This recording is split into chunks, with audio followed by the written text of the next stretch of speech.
I'm pretty fly for a white guy. You are now entering the world of a movie review. A world full of drama, joy, ridicule, movie spoilers, unpopular opinions, and adult humor for as far as the eye can see. Welcome to an evening at the movies.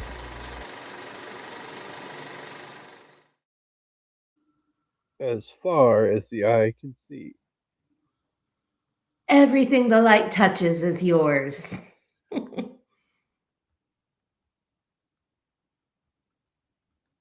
And you're already gone mute. We're not even 40 seconds in.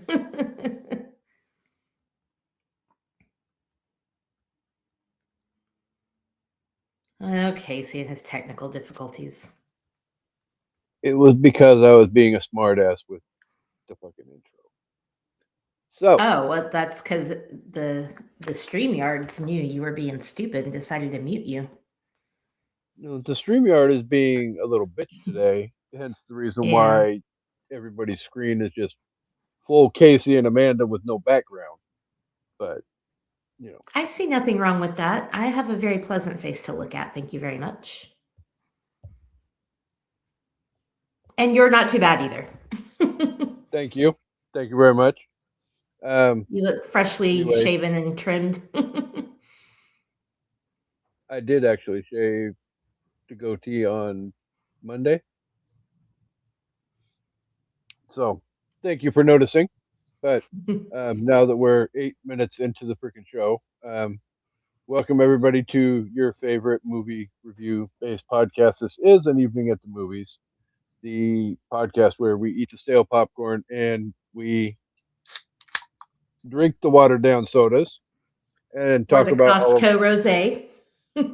Well, I mean, at this point, 6.5 years in, if you don't expect that one to be having Costco rosé, then I can't help you with that one anymore, people. True story.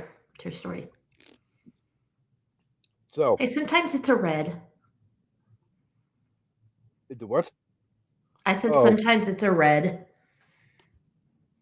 I mean, it is per your mood, whatever you decide to be imbibing with this week, or on the sip list, or whatever. So, all good things aside, but yes, favorite movies and why we love them. Joining us as always, though, everybody's favorite co-hostess on that side of my screen. Say hi, co-hostess. Hi, co-hostess. Are you a jet this week? When you're a jet all the way. I actually think I might be a shark, though, so we'll see. I have a smart-ass comment for that. Not going to touch it with a 10-foot pole, though. I think it is Shark Week, actually. So, no, not my Shark Week. Like Shark Week. Oh, Shark thank Week. God! I was like, I said I'm not going down that road. Damn it! Well, and I wouldn't say I think it's Shark Week. I would just say it is. It was either last week or it's this week. I saw stuff about it, but anyway. Oh no, just kidding. July 26th. So it's not, but we're in the right month. So no, my Shark Week. My Shark Week is very undetermined, kind of like Bruce when he decides to kill someone. You never know where or when it's going to show up. Gotta love perimenopause. If you know, you know. And if you don't, count yourself lucky. Personally, I have no clue, nor do I have any desire to have a clue. No, you really don't. You don't. I'm really trying to make George do one of those menstrual cramp simulators, but he doesn't want to. I'm like, yeah, because you're a little bitch baby. Because I'm like, those things like you see on like the TikTok videos where they like attach it to your stomach and then the significant other just sits there and fucks with the damn button and makes you scream like a little girl. Yes. And that's not even as accurate because you're feeling that on the exterior of your stomach. And of course you're going to feel it underneath, but Menstrual cramps are inside your body, in your inner organs, radiating to all your other organs. Like it's not, but even that, he's like, no, I'm not doing that. That's stupid. I'm like, it's because you can't handle it. Because I would make him do it while he works, while he drives, while he cleans, if he ever cleans. But I would make him do it while he has to function normally, not just sit on the couch. Anyway. You say that like he has no idea what housework is. I guarantee you there are a lot of cleaning products in this house that he has no idea where they are. But anyway, that's neither here nor for there. him to know where they are would mean he would have to be home to discover where they are. And as we were talking about the other day, he's home about 1% of the damn month. It's getting better, but he is out of town, but on his way home as we speak. So anyway. All right. So I was gonna say, isn't he home by now? No. He should be landing anytime. And I have to watch for a text because I told him to get food on his way home. So I have to make sure he gets me food. Kolaches?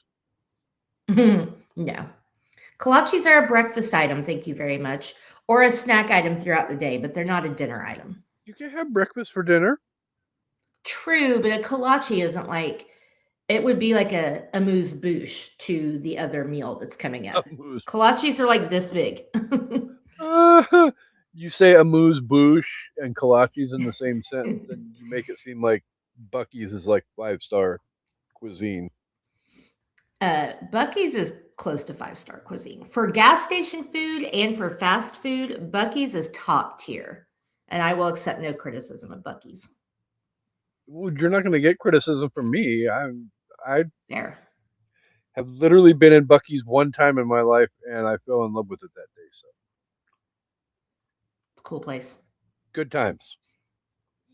So anyway, you literally I love how we circled under the sun that you want. That's true. I love how we circled from being a jet all the way around to Buc-ee's, and now we're going to come back to being a jet. Well, yes, but before we talk about being a jet, before we get to the being a jet, though, we have to let everybody know that we do have a movie to talk about, but we also have a theme to talk about as always because it is the year of the theme. Not going to run down that long list again because I'll fucking forget something. We know I always do. But we've had some great themes this year. If you are listening and haven't checked them out, we highly recommend you go and check them out now. Not now, after we're done with this episode. Please. We appreciate all the views. But currently, we are in week, I would say week 2, but technically this is still, I guess, week 1 because Hamilton came out on Sunday and this is Wednesday of the same week. So, fair. Opening week part 2. We'll go with that. So, yes, last week we talked about, last episode we talked about Hamilton. We got Alexander Hairspray. Hamilton. We got Hairspray coming up. We've got Little Shop of Horrors coming up. Crossing fingers, hopefully Dre will be here for that episode. And South Pacific. But before we can get to all of those movies, we have to go to the West Side. West Side.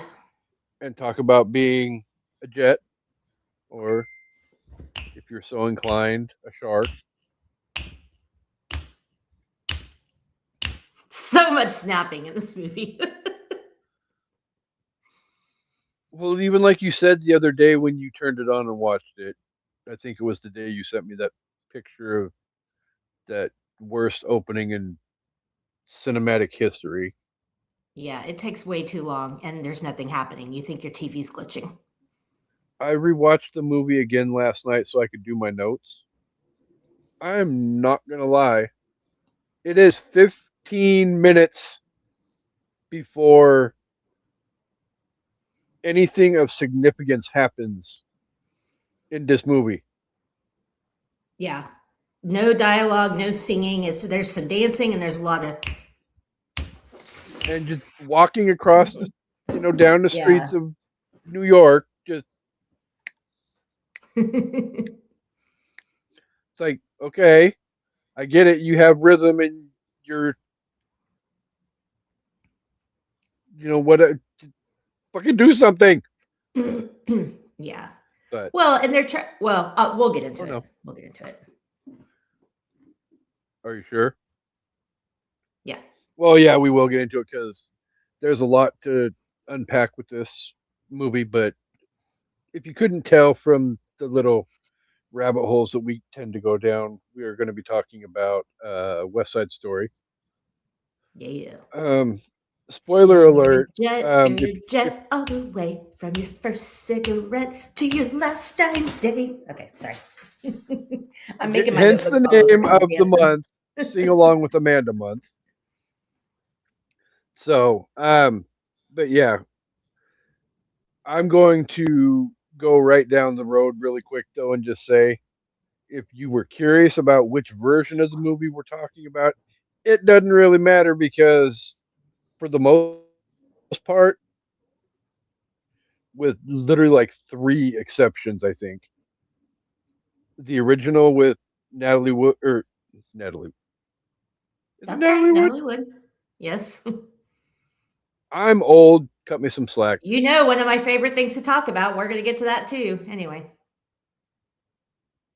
Natalie Wood's untimely Number demise. 2, but yeah, the original or the Steven Spielberg remake.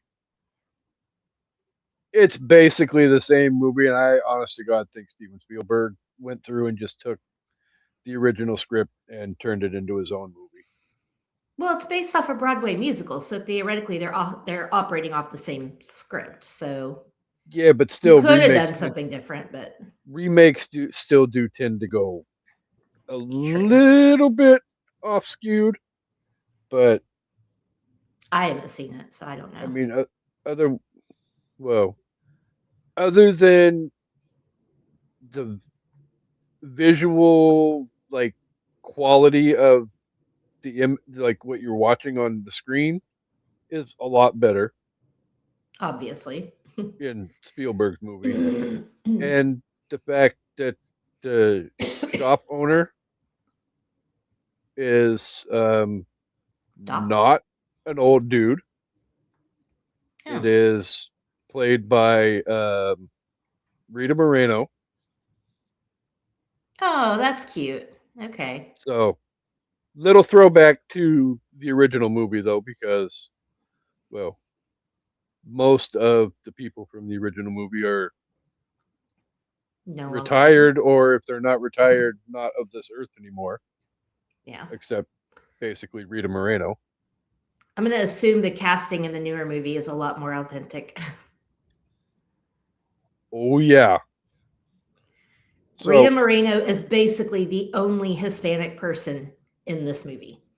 And she is Puerto Rican, but yeah, but yeah, those are basically the 3 big glaring yeah. differential or different aspects between the 2 movies. So Well, you literally could Michael Myers. But the homework assignment for the week was to watch the original. So yes. we are going to be talking about Natalie Wood. We'll be talking about Rita Moreno. We'll be talking about all the other people that so many people. Just so many people. But before we get to that though, I do have some background information. I'm gonna be nice and not fuck with my co-host this week. I fucked with her last episode. I'll be nice and let her have a week off. Okay. So, for those of you who don't know, West Side Story released on December 13th, 1961. It was directed by Jerome Robbins and Robert Wise. released by United Artists, had a $6.75 million budget Oof. and made $44.1 million at the box office. Impressive. And I did go online and do the inflation calculator just because I was curious as to what that would translate to in today dollars. So if it had this level of success today, that would have basically translate to about a $495 million box office. Nice. For a musical, Yeah. that's a pretty big box office. Uh, da, da, da, it is currently streaming on the Amazon Prime. And I have a couple Rotten Tomato scores that I would like to let you have an opportunity to guess. Okay. The tomato I meter, I was just going to say the tomato meter is based on 115 reviews. okay. I'm gonna go a little lower on the popcorn meter because I suspect that people who have watched it for the first time more recently are gonna be calling out some of the glaring problems that this movie has. But for the tomato meter, I know this movie is very beloved. So I'm going to go 91%. Missed it by that much. Ooh. 92%. Oh my God. Okay. Well, I covered the spread. That's nice. Easily. Okay, Chancy Grife. All right. 100,000 plus audience reviews. Okay. What would you like to lowball this movie with? I mean, I'm not going to lowball it much, but I'm going to say 86. Missed it I think that might still be by high. that much. Sweet. 84%. Okay. I think that's a little low, but again, if people who are watching it in the current times, I understand that rating. And that topic is going to come up Yes. in this episode at some point. So, well, but yes. Before we do that, let's talk about the awards and the plot. Now, Kasey didn't mention this. So many awards. Yeah. For people that don't know, West Side Story, the film, is based on the Broadway show of the same name, music and lyrics by Leonard Bernstein and Stephen Sondheim, who, besides Rodgers and Hammerstein, were like the it people of the Broadway scene for a long time. So can't go wrong with that. The original Broadway run received 6 Tony nominations and won 2. So it wasn't as celebrated as the movie. The movie, however, cleaned the fuck up. Academy Awards, 31 wins and 11 nominations. Now, before I go into that, the most glaring snub here is that Natalie Wood was not nominated for Best Actress, or I don't know if they would have considered her supporting. But she was nominated for Splendor in the Grass the same year. So I still think she should have been nominated for West Side Story, but whatever. But it won Best Picture, Best Supporting Actor for George Chakiris.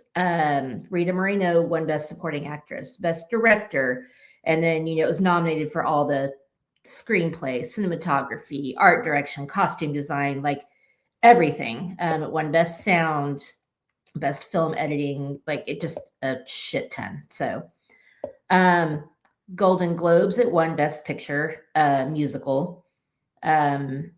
Richard Beimer, I don't know how to say his name. I think Beimer won the one that played Tony, won Best Actor, got Best Director. Rita Moreno won again, and then George Chakiris won again.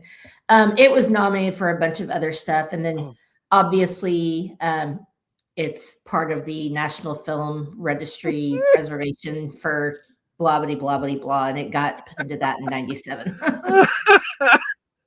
What?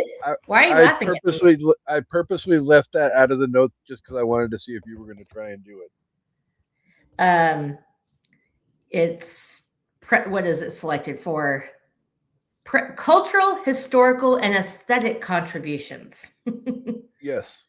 So, and on top of it, I don't know if you had this one in the notes or not either, but as far as the American Film Institute goes, it is ranked as the number 2 greatest musical of all time. Okay. What's number 1, just out of curiosity? Behind Singing in the Rain. Fair. So yeah, number this 3 movie. Okay, that's fair. This movie cleaned up. And I looked up who all was nominated for Best Actress. And like I said, Natalie Wood was already nominated, but she didn't win. Sophia Loren won, but she was up against Sophia Loren, Audrey Hepburn, Piper Laurie, Geraldine Page. I don't actually know who that is, but anyway, she got her nomination, just not for this. No, but some of the other people in that,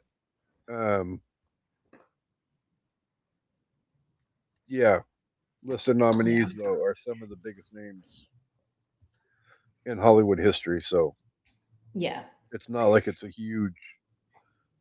Right. He still got a nom, but at the same time, and Splendor in the Grass is great. Especially today with the amount of nominations they give out every year. Yeah. She would have gotten nominated for both.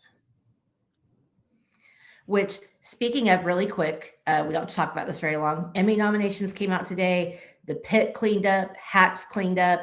Hacks actually broke a record for the most, I think, overall nominations for a comedy show for one season and the most nominations for a final season. If you guys haven't watched Hacks, it's great. Go watch it. And go ahead.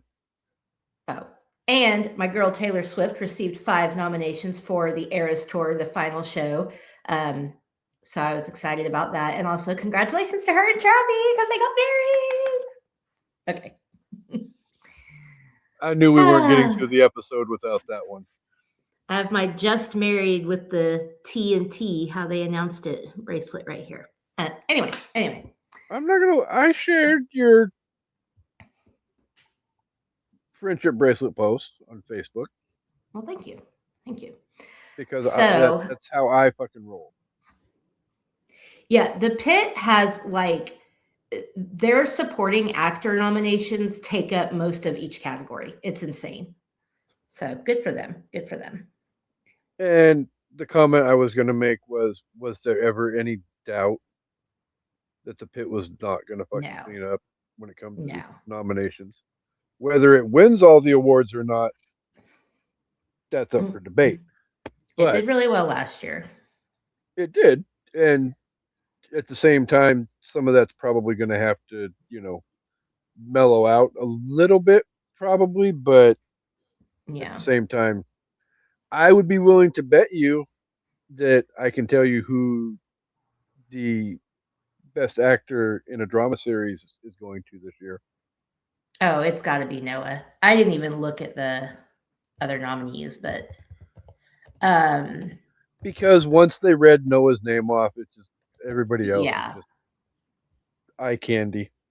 I mean, unfortunately, he's just. I mean, I guess we never know. But if you want to base it on last year and how good this most recent season was, okay, so we've got Sterling K. Brown in Paradise, which he got nominated last year, didn't win. Gary Oldman, Slow Horses. Mark Ruffalo, Task, which Task is something I want to watch. I haven't heard anybody talk about it, but it looks good. Rufus Sewell, The Diplomat, and Noah Wiley's going to run away with this. There's no question. But anyway, off topic. Sorry. The little bit that I've heard, if there was somebody that was going to jump up and bite Noah in the butt, it would probably be Ruffalo. Yeah, I could see that. But I don't see it happening. Noah is... I mean... Yeah, that show looks really good, but I haven't seen it, so I can't say. The only other kind of bummer that I thought, and I don't know how other people feel, but the final season of Stranger Things got some nominations, but it didn't get any of the major nominations. not a best series, no acting awards. It just got nominated for all the technical awards. So that was kind of a bummer, but what are you going to do? Yeah, I mean, much like with the Academy of Motion Picture Arts and Sciences, horror doesn't get any love with the Emmy nominees. Yeah. Well, It the does Stranger tend to Things get a used little to bit get some, more but than the Academy gives out, but fair. still. Yeah. So, Anyway, back to West Side Story. Real quick, in case you don't know, West Side Story is a modern musical adaptation of Shakespeare's Romeo and Juliet, set in 1950s New York City. It explores the tragic romance between Tony, a former member of the white American gang the Jets, and Maria, the sister of the leader of the Puerto Rico gang the Sharks. So I think it's important to note that, yes, the Puerto Ricans are considered immigrants, but by this time in 1961, and I think even in 1957, Puerto Rico was an American territory by then. So, and I have some comments about their rivalry in regards to the immigrant part, because it's kind of comical to me, but I don't know. I'll let you run the shenanigans and we'll get into it. So let's do it. So Puerto. I mean, it's in the script, so I want to say that happened in the early 50s, but I can't give you an exact year. Yeah, Google doesn't say what year they became part of. Are you sure? Well, it probably does if I go through and dig deeper, but just on like the surface, I didn't see anything. But Oh, December 10th, 1898, by the Treaty of Paris. Okay, so there we go. It's been a long time. So okay. It would have been I'm sure some history nerds are yelling at us right now for not knowing that, but sorry. The histories are hard for me.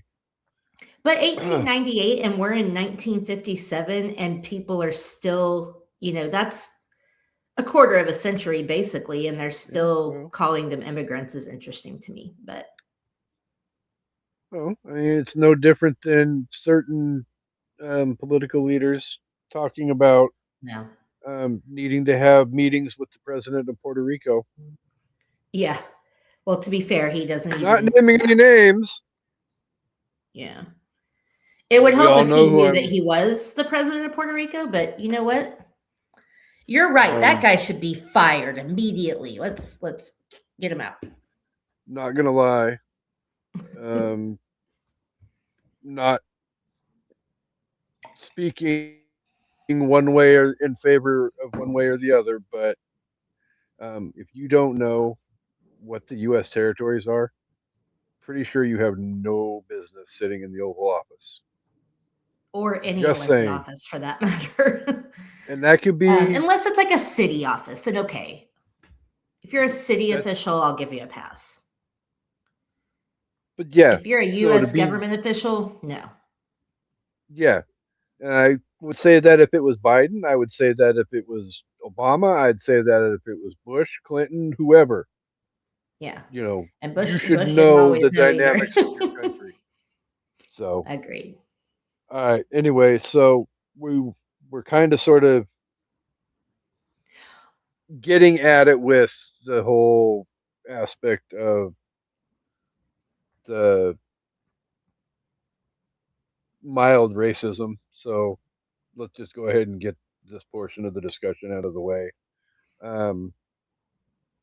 Is there anything that you feel like anywhere that this movie fails, in your opinion?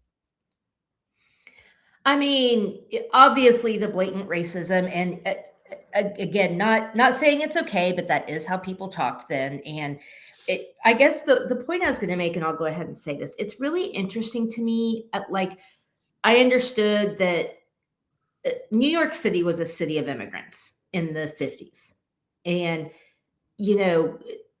probably second generation, like most of the Jets are second generation. Their parents were immigrants, they're first generation Americans.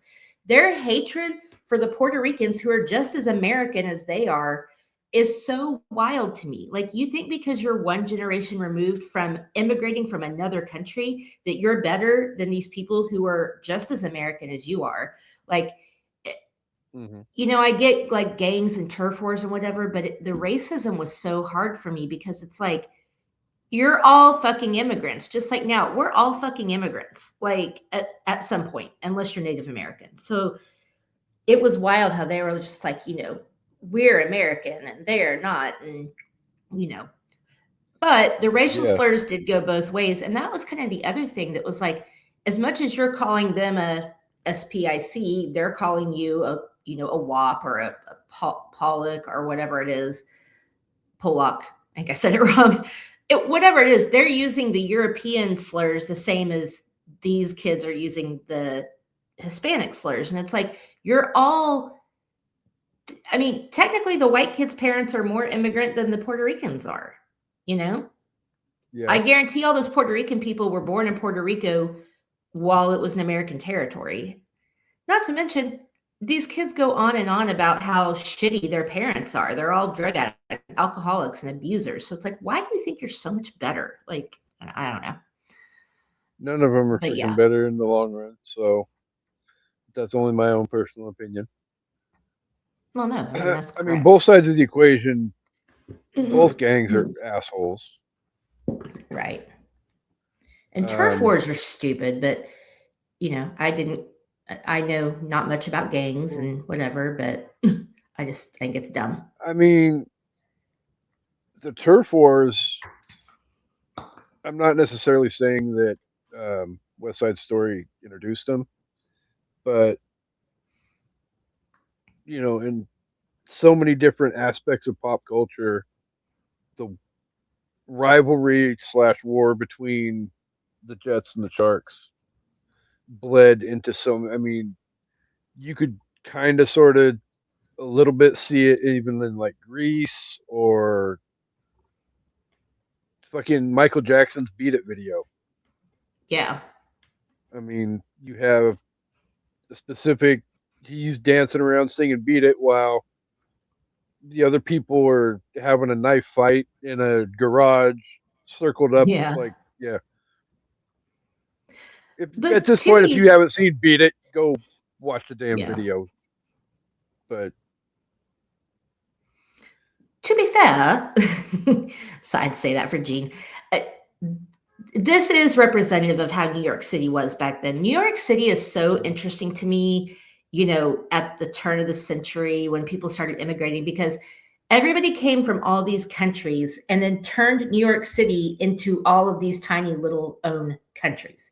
Everybody had their own little borough and their neighborhood, and this neighborhood didn't mix with this neighborhood. And it's like, I thought I mean, these people came to America for opportunity, but at the same time, you realize everybody's coming over.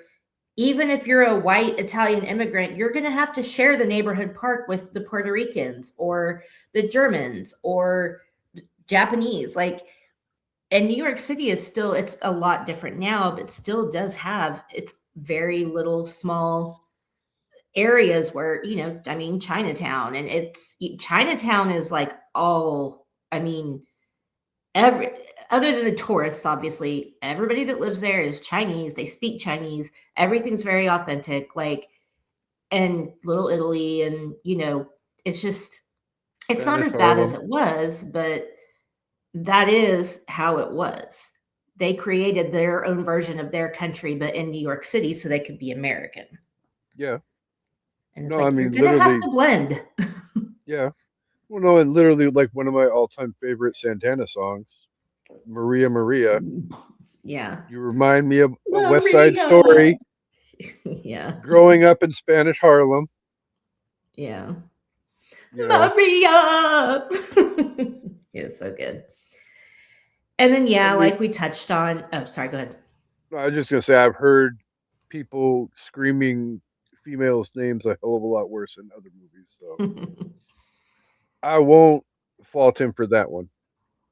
No, I mean, I like it. Stella! It's such a good one. Every time I would watch Modern Family with Jay and Gloria's dog, Stella, I would always think, Stella, every time they would talk about her. And then obviously we have to talk about the fact that this is a white cast wearing brown face, basically, other than Rita Moreno. I mean, suntan face. well, yeah, that's why I said brown, but yeah, they've got the dark tan makeup on, which watching back now is so rough because you can see that in a lot of older movies, and it's like when you watch Three Amigos, oh my god, it's so fucking obvious. um, George Katsikis is actually Greek. Uh huh. The Not being farthest mean, thing possible from Puerto Rico. yeah. Natalie Wood was Russian and like Eastern European. So it's just, Rita Moreno is the only authentic, but again, for the time, 1961, that tracks. So, Yeah, I mean, so are we going to reference the fact that your favorite Hollywood rule popped up in West Side Story as well? what? The Hayes Code. Oh, God. Yeah, luckily it wasn't as bad. Wasn't Ah, as bad. Again, I, Psycho's I, I probably was one of the I only worst ones I've seen. I've only noticed it one time in that movie, and it was at the end after they did their little on their knees, Yeah. They kept this pretty oh, chaste. exchanging vows and all of that. Yeah. Explain the Hayes Code for the people that don't know. So basically, the way I understand it was there was a set of guidelines slash standards that movies had to adhere to back in the day where kissing had to be done in a certain fashion, which generally meant no puckering, no tongues, no nothing, or just it's like, okay, Well, but what's interesting is it's that annoying as hell. interracial romance Go was a ahead. part of the Hayes Code, but they had it in this. Yeah. So, but yeah, it's ugh. If you watch Psycho and you watch the way they kiss, you will understand what we're talking about. And what's crazy is that this was a self-imposed rule by Hollywood.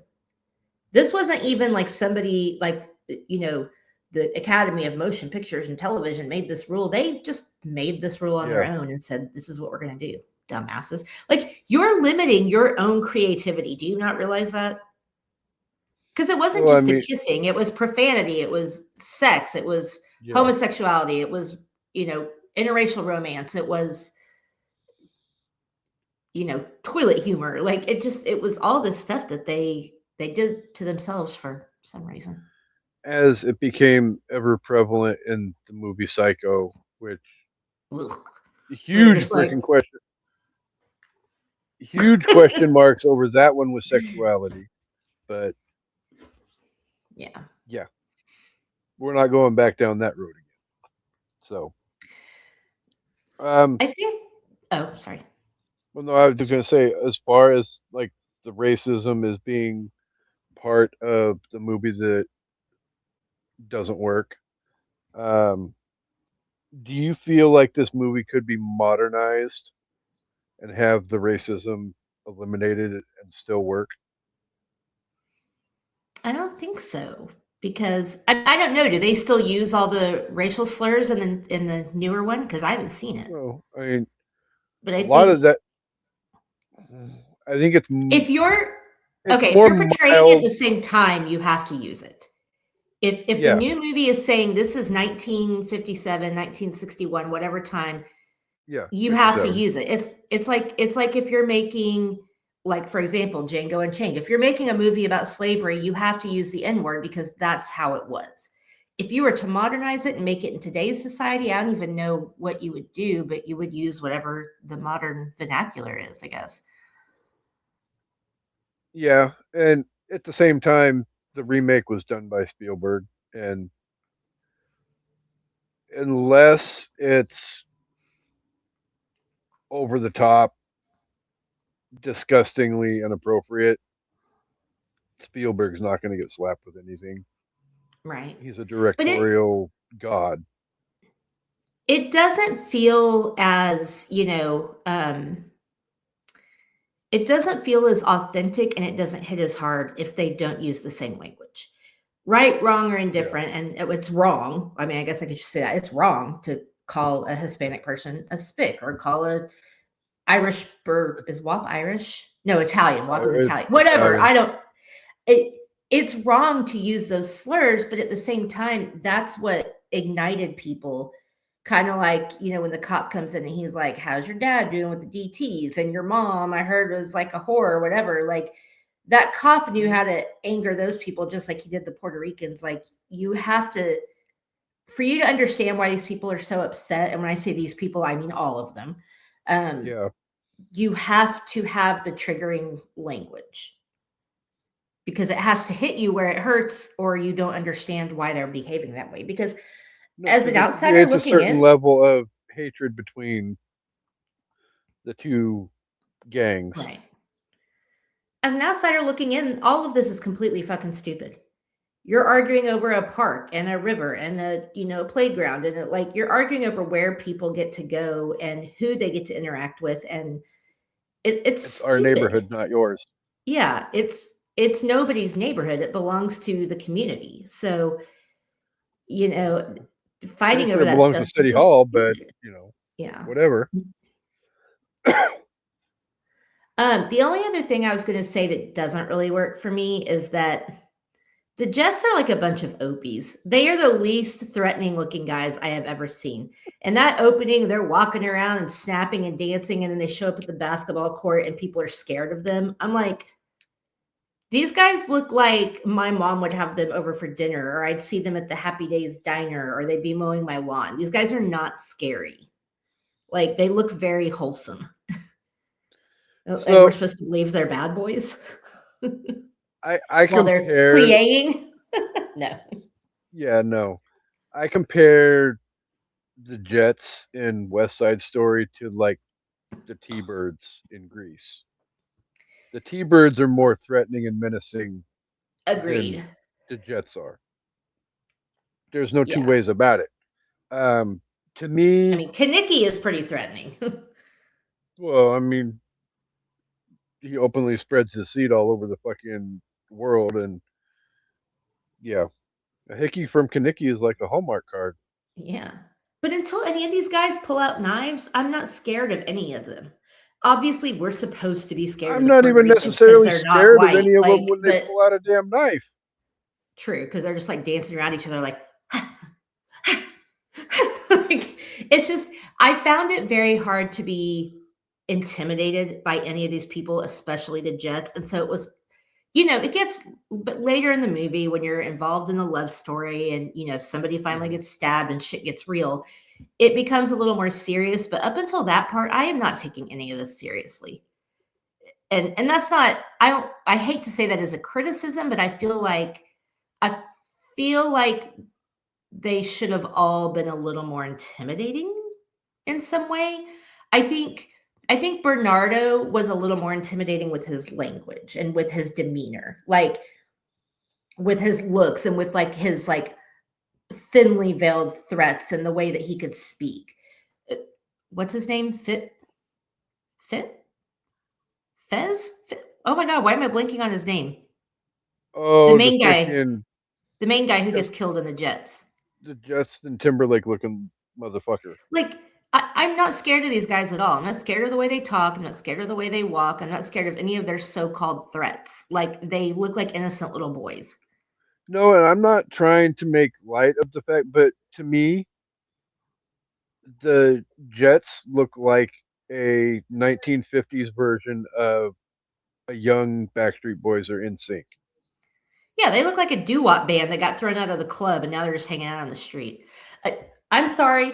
I refuse to be intimidated by anybody who uses the word G as much as they do. Oh, gee whiz. What? No. Yeah. Like, shut up. The name you were looking for is Riff. Riff, thank you. I don't know why my brain. I knew it was literally like right there in the front of my head, and I'm like, fuck it, Google. Even and Chico, Chico looked so sweet and innocent. Now later when he got really mad, he looked a little more intimidating, but it's like, I'm supposed to be afraid of Chico they're like, Chico's gonna go after Tony. I'm like, yeah, Chico looks like a little boy I could snuggle with, like in a non-creepy way. That sounded creepy, Jesus. But you know what I mean. They're just No, yeah. I mean, I'm not scared of these people. if I had to pick a more intimidating gang of the two, I'm picking the Sharks every day of the week and twice on Sunday. Yeah.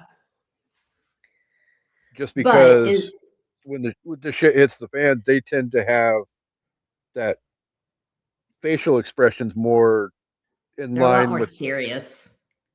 yeah, where unfortunately the Jets, it's really hard to find them intimidating. Even when the shit hits the fan, it's hard to find them intimidating. But and we don't have to like get into this, but I actually thought about this when I was watching it. It begs the question, is that like a microaggression for us? Is it that because they're not white, we think they're more scary because that's what society has told us? Like, especially in the movie, you know that people are supposed to be scared of the Puerto Ricans because they're Puerto Rican, because they're brown. But if you were going to try to make both of these gangs actually gangs, you should have made the white Yeah. kids more intimidating instead of like, for me, I mean, yes, it probably is a little bit because that's when you're watching the movie, you're obviously supposed to think that the Hispanic people are going to be more aggressive, but Mm-hmm. I also think their tactics were just better. Bernardo had a really good way of like saying things without saying them, or even when he did say them, like Yeah. you took it seriously, but he could also be like really smooth and like whatever. And Riff was just kind of like a little kid throwing a temper tantrum. And it's like, I'm not scared of you. I'll just kick you and you'll go away. Like, so I don't know. I think that is a good question to ask and kind of like think about, but we can talk about that another time. No, I mean it absolutely 100% makes sense because the thought popped into my head a couple of times in the 2.5 hours watching this movie. But it's still something that, knowing me and how I feel, I would like to believe that that's not the case. But there's still, like you were saying, ways that our brain has been programmed to work, For sure. and you know what's going on between our ears may not always be the way we're intending it to come out or come across. Because it's interesting. I So think if you are a Hispanic person watching this, you probably would be more scared of the white people, even if they do, in our opinion, look like doe eyed little babies. yeah, It's like they have a reason to be scared because they know they're not wanted there. yeah. And then they Well, have to and be ready for a fight. we're So, conditioned to believe that that which is different is to be feared. yep, which is fucking stupid. But So all right. Well, did you have anything I else? would 100% agree. As far as the shit that doesn't work goes, I think we pretty much covered it. Um, Yeah. Now let's talk about the good stuff. so yeah. So my honest to God first good point for this movie is the fact that I really feel like if Shakespearean language is not your cup of tea, this way of experiencing Romeo and Juliet is a very worthwhile and capable way for you to be able to experience the whole Romeo and Juliet aspect. Because I Well, mean, except I for know the it's not literally taken word for word from Shakespeare, but for the most part, every aspect of the story is morphed into what this movie is. I mean, yeah, you've got this is a good adaptation. you don't have the warring families, you have warring gangs, Right. but you know, even like the opening of the movie, the way they come into like the sky views of New York and all of that. I mean, it isn't necessarily. ripped directly from Shakespeare, but it is ripped from a different version of Romeo and Juliet that came out years, decades later, Yeah. I mean, it's starring just Leo and updated. Yeah. Claire. Yeah, but yeah, it's And it was relevant to the time period, which I think is important. yeah, which helps make things resonate more with an audience. Where if you're not in that mindset, thinking about it, trying to watch something from whatever century it was that Shakespeare wrote these plays, it may not be. I'm not that interested in it. I don't Yeah. care because for most Well, that people, language is hard to follow. yeah, and most people, all Shakespeare is something that they're forced to read in high school, Right. and Because it's as you not know as modern well as English. So, yeah, and you know as well as I do, when you're forced to do something you don't want to do, it isn't going to sink in as well as it's intended to. right. So, I agree. so yeah, hats off to them for making a relevant adaptation of Romeo and Juliet. For sure. What was something else that Um, you thoroughly enjoyed about the movie? I mean, I love the choreography. All the Latin dancing and even all the other dancing, like all of the choreography is just so beautiful. The romantic scenes between Tony and Maria are just so like you really feel their passion, even though they just met and this is ridiculous. Like, obviously, I mean, same thing with Romeo and Juliet, and they were like 13, but you really do feel their passion and they're singing and they're dancing. Mm-hmm. I love the dance scene. All the choreography and all the music is just like spot on. And for some reason, when they're on that balcony scene, like, and he gives her the kiss goodnight on the forehead, it just melts me. It's just like it's so sweet. Like I love it. Um, so yeah, I, the choreography and the music are amazing. Yeah. Well, and the performances in this movie are amazing to begin with, but Natalie and Rita Moreno are just Amazing. head and shoulders above everybody in this. I mean, Yeah. you can tell Natalie's been around the block, and it's the second time in a year that she's been on an evening at the movies. So, Yeah. award for her for that one. And yeah, Rita Moreno is so amazing. The America song, which I had to say while watching this, why is that America song still accurate? um, but I really love that performance with the guys versus the girls, and it's like the good America versus the bad America. But Rita Moreno just steals that entire performance. Like she's Everything's just free in amazing. America. Yeah. 12 to Not everything really. in America. Yeah, but it does kind of speak to you're coming from Puerto Rico, an island that is devastated by hurricanes, that is very poor, that has all this stuff, and you come to America, and yes, you technically can be whatever you want, but as being a brown person, you already have the odds Can stacked you? against you. Yeah. Exactly. No, you really can't.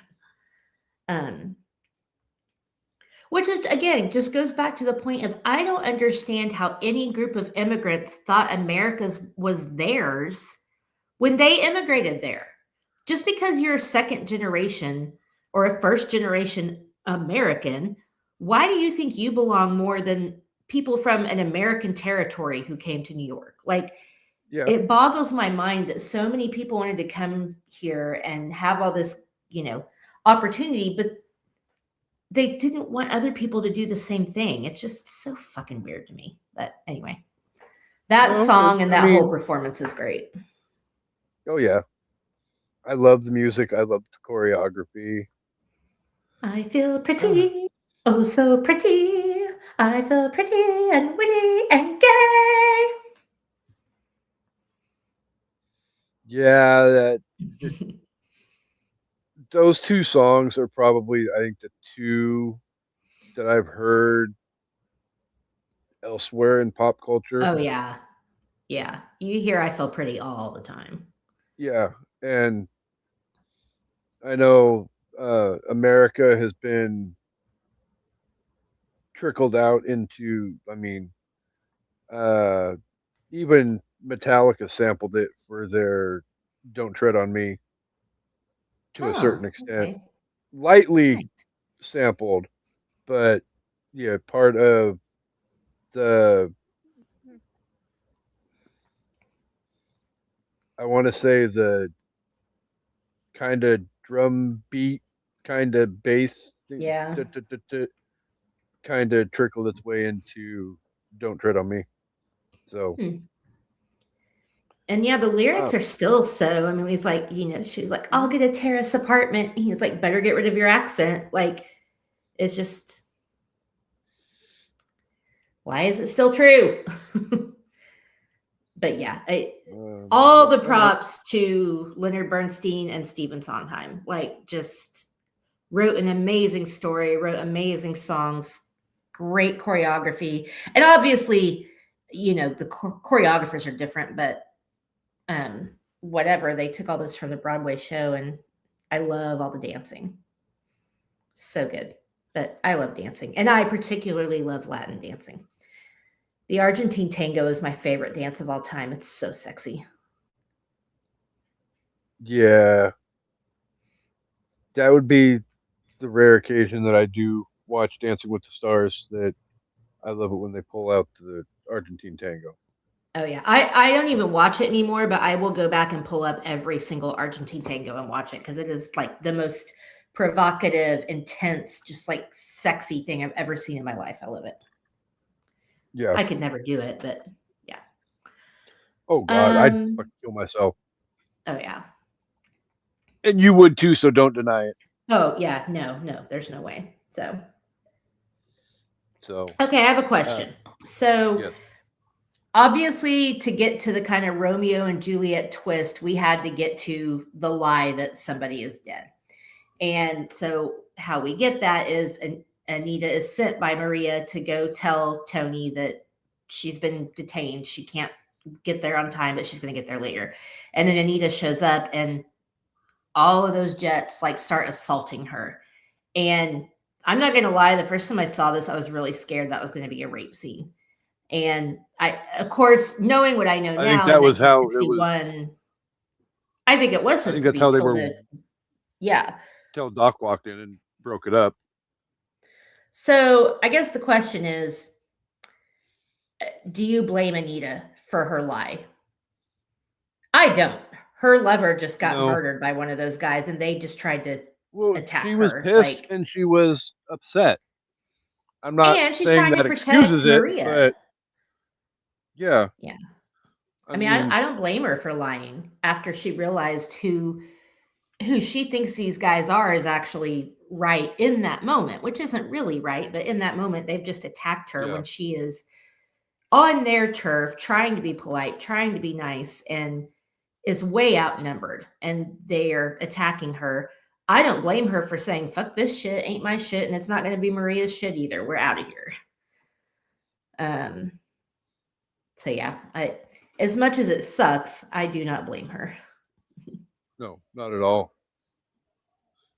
Um, was there anything else positively that you wanted to cover before we moved on? I don't think so. I think we covered it. This movie is amazing. Well, there's a reason why it's the number two greatest musical of all time. Somehow, somewhere. Oh, that scene and then how they bring it back when Tony dies. Oh my God, that song rips me apart. It's so beautiful. Yeah, it's a And very emotionally packed movie. very. I will say for what she had to work with and whatever, I feel like Natalie Wood did a good job with her accent. definitely when she's saying, you could hear it break because, she's like Yeah. singing, but it didn't feel like it was like a caricature of a Hispanic accent. So I thought she did a pretty good job. Yeah, I mean, I've heard a lot worse. Al Pacino. Just saying. I mean, Al Pacino's wasn't bad. No, but it wasn't Cubans great have pretty either. thick accents. No, I mean, I guess, yeah. Yeah. I mean, the whole him and Scarface. I mean, you got to blame Hollywood for not casting a Cuban actor. But Well, and yeah, we're if far we enough had past any. the 1960s where, yeah, it shouldn't have been a whole, yeah, civil rights thing. But yeah. We're 20 years past that point, so they easily, yeah, let's cast somebody that's Cuban, not Italian. Right. And So, again, put him in the dirty dark makeup. because that's what Hollywood does. Yeah. So, all right. All So, right. do you have a top 5 list that you would like to share with our amazing listeners? I do. So my top 5 is going to be my top 5 favorite Broadway musicals that I have seen live. Now, when I say live, I don't mean on Broadway because I've only seen one show on Broadway, but I've seen these performed in a theater in some capacity, and of all the ones I've been to, these have been my favorites. I wonder what your Um, number one is going to be. I wonder. I don't know. Could it be the one I saw on Broadway? We'll see. Um, I haven't seen as many musicals as I thought I had live, which kind of bums me out. So, making a list for that. But I have one honorable mention, and it is Joseph and the Amazing Technicolor Dreamcoat. Great show. Highly recommend. Number 5 is going to be Grease. Grease is Grease. I love it. It's awesome. Seeing it performed live after I've seen the movie so many times is just like, yeah, it's fine. It's cool, but whatever. Number 4 is Oklahoma. Oklahoma, where the wind comes sweeping down the plains. Okay, sorry. Oklahoma's a How did great I show. know you were going to love Oklahoma? I do love Oklahoma. Number 3 is Legally Blonde, the musical. Highly recommend this to anybody that hasn't seen it. I like when they take movies and make them into musicals. I really want to see Shrek the musical. I was a little nervous about Legally Blonde because it is one of my favorite movies. It's very near and dear to my heart, but the musical was fantastic. Number 2 is South Pacific, which we will be covering next week or the week after. But one of my favorite musicals in general, and seeing it live was amazing. And obviously, number 1 is Hamilton because I saw it on Broadway at the Rogers Theater, and I love Hamilton, obviously. So that was a I'm once in a shocked. lifetime experience. I know, right? This is brand new information. Especially considering Sunday you literally said it was your favorite musical of all time. Yeah, I don't know if it's in the mix of the top 3, but for live performances of musicals that I have seen, it is absolutely my number 1. And yes, partly because it was at the Rogers Theater, but also just because Hamilton's fucking amazing. So, anyway, Yeah. as we've already discussed. Alexander Hamilton. He's dead. All right. So Okay. I went with best Romeo and Juliet adaptations. I really Good one. thought there was a lot more clear cut by the book Romeo and Juliet adaptations. Um, it turns out you have to There's add not. the very loosely based adaptations Yes. as well, and one of those actually will pop up somewhere in my top 5. But Okay. all right, so number 5, I have no honorable mentions on this one, by the way, just because of the fact Yeah, because there's not that it's a many. very limited field. But number 5 is going to be Romeo and Juliet, Aww.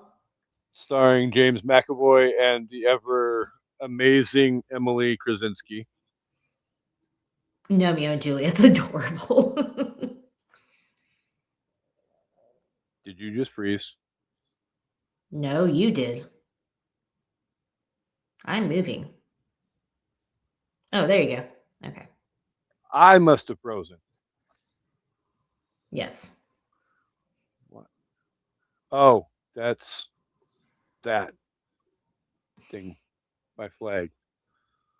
I was like, what is Okay. this hanging down in the middle of my damn screen? All right, number four. Shout out to the month of May on an evening at the movies. But again, very loosely based on Yes. Romeo and Juliet. Romeo Must Die. Yeah, since Jet neither of Li them and die, very loosely based, yes. yeah, Jet Li and the ever great Aaliyah. Rest in peace. Um, Now we get into the sticky points as to which one of these three is going to be three, which one's going to be two, and which one's going to be one. Because if you've got any kind of a brainstem, you know what the next three are going to be. But Well, yeah. um, so number three, we're going to go back a little bit in time to 1996. Leo and Claire Danes, Oh, Romeo and okay. Juliet. So you think the Olivia Hussey one is better than that one? Okay, that's fair. Well, I mean, it's the first Shakespeare movie that I ever saw. Granted, I didn't see it until high school, but Yeah, I mean, same. Okay. Olivia Hussey is not um, anything bad to look at either, Yeah, she was gorgeous. especially back in what 1968. So, Yeah. well, and I say that only because coming in at number two, 1968's Franco Zeffirelli film Romeo and Juliet, starring Olivia Hussey. Horror fans all know though Norma Bates from Psycho 4. But Ah, Norma. and then number one from the year 1961,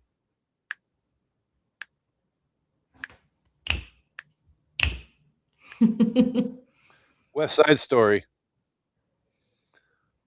Again, There technically you go. not Romeo and Juliet, but it is basically, if I had to go with, I mean, comparing I mean, it's an Romeo Must Die adaptation, and West so Side you know, Story, it's, yeah, yeah, West Side Story is more Romeo and Juliet than Romeo Must Die is. So, very yes. all right. So, my plobster, are we ready to see if you're a stalker or not? Yes. Eh. All Um, right. 5 out of 5. What do you get? Or out of 5, what do you give it? I didn't even think of anything, so now I've got to like think of something on the fly. So like I said, this movie is beautiful. The choreography is great. The cinematography for 1961 is great. The music's great. The performances are great. It is a little problematic at points, but obviously watching it through a more recent lens. But Mm-hmm. I'm gonna give it 4.5 out of 5 stabby knives at the Rumble. So close. Okay. So close. When we get to my 4 out of 5, then or 4.5 out of 5, you'll see where I went with it though. But All but yeah, right. for everything that Amanda just said is reasons why to fall in love with and respect this movie. It's great. It's entertaining. Yeah, it can be problematic in places, but the music is great. The choreography is great. The cast is great. The concept behind the movie is great. Like everything. And honestly, and no disrespect to everybody else, but how can you go wrong with performances by like that from Natalie Wood and Rita Moreno? Like Yeah. literally, so yeah, I'm going 4.5 beat it rumbles out of 5. Nice. So see, I went with adding the whole beat it in there just so I could make sure that there's probably a very small chance that you were going to grab that adjective at and add it in there. Fair. I did So not. so, but you did get the knife stabbing rumble though. That's why I was Yeah. like, so close. I should have gone war council meetings at candy stores. Oh jeez. Again, how are we supposed to take these fuckers seriously? Their meetup is at a candy shop. Anyway. No, it's like, well, no, I think that Uh, was one of the other things that I popped into my head while I'm rewatching the movie. It's like I sat through 5 or not 5. Getting to part 3 though, it felt like the last one was 5 movies long. But I sat through Godfather 1, Godfather 2, Godfather 3, and like I don't think you ever heard, you know, war council, blah blah blah. Blah. I mean, it's like, yeah, there was meetings between the families and things yeah. of that, but it never sounded as cheesy as it did in West Side Story. Meanwhile, the Just Jets are my like, own I'll take personal opinion. you to the candy shop. I'll let you lick the lollipop. I Ah, still, when I think about them looking like a 1950s freaking boy band, I still come back to the whole new edition and Candy Girl. No, never mind. there I'm in the not. heart. We're not Yeah, getting kicked off of YouTube this week. So, whatever. all right. All right. Well, that was fun. So we can't wrap up the episode again without thanking the viewers slash listeners for being here every week. You guys are incredible, amazing. Um, Welcome to be a part of my war council anytime you want. Um, all the great things. We appreciate you. We love you guys. Um, let's see. Coming up on an evening at the movies, though, we have Little Shop of Horrors, hopefully with Dre coming up very soon. South Pacific Hairspray, and then because it's going to be here before we know it, get your pen and papers out because we've got Practical Magic coming up in August. We've got Deathly Hollows 1 and 2 with Chris and Jean coming up. We've got Willow coming up, and we've got Now You See Me coming up in August as well. For Magic Month. I'm the Magic Man. I Now had it you all see written me? down. I Now you wasn't don't. leaving one of those out. As well, it did get brought up a couple weeks ago though that in I believe it's being negotiated as for October. A long archived podcast that everybody knows and loves will be returning on a semi quarterly basis, I guess. But hopefully, we are planning to bring you our first episode of Literature Reapers in October. So be on the lookout for that. As well, when I can get the logistics of it figured out, thank God I still have a couple months. We will also be launching video episodes of Literature Reapers as well. So All you right. have all that to look forward to. But yeah, lots of great stuff coming up over the next few months. more themes, more shenanigans, more everything. So stay tuned for all the good stuff. And co-hostess, would you like to take us home? I will.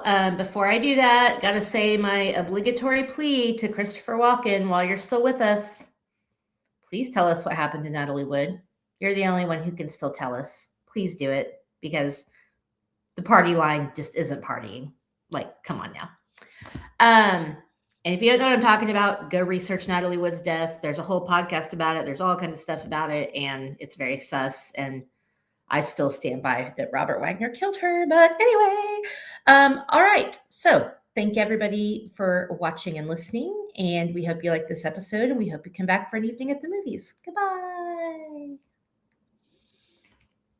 Peace and hair grease, people.